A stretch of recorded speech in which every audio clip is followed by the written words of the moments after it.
Welcome to our story time today. My name is Dee Hare, and I'm the director of the Northeast Regional Library. Today I will read to you Nobody Hugs a Cactus by Carter Goodrich. I'm reading with permission of the publishers, Simon & Schuster Books for Young Readers.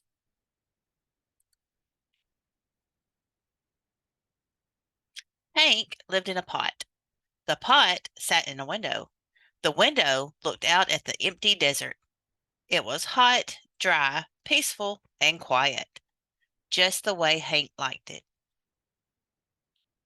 Every now and then, somebody would interrupt Hank's peace and quiet. "Hi, Hank," Rosie the tumbleweed called out. "Isn't it a beautiful day?"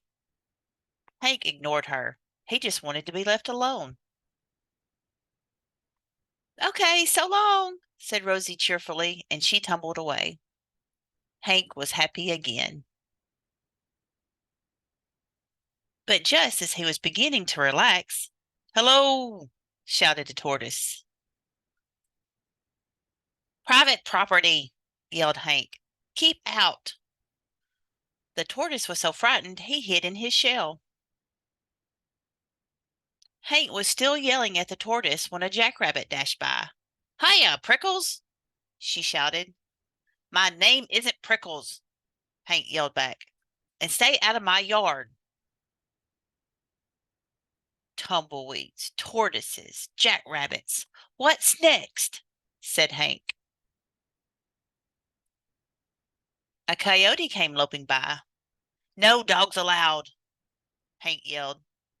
"I'm not a dog," said the coyote, "and you are as prickly on the inside as you are on the outside." Before Hank could yell back at the coyote, a cowboy strode past. "Keep off the grass," shouted Hank. "What grass?" said the cowboy. "Seems to me somebody needs a hug. Too bad nobody hugs a cactus." "Hi," said a lizard. "Who invited you?" said Hank. "And just in case you're wondering, I don't want a hug." "That's good," said the lizard, "because I don't want to give you one." Then he skittered away. An owl landed on the roof. "If you're looking for a hug," said Hank, "well, I guess I could give you one." "Who, me?" said the owl. "You must be joking." And for the first time, Hank began to feel a little lonely.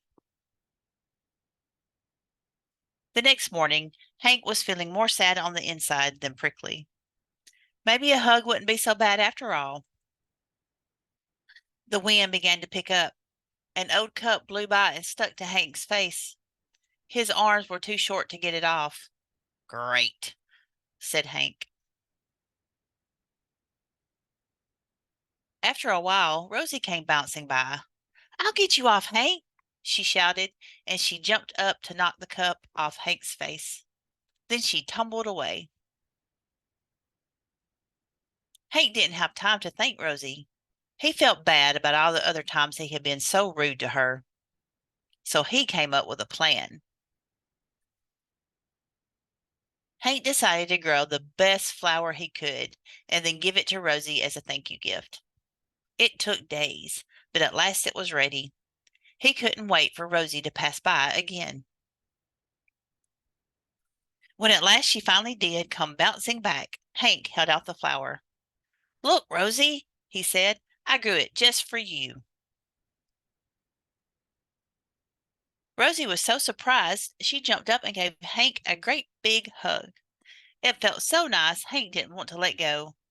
And as things turned out, he couldn't. Rosie and Hank had become stuck together. But they didn't care.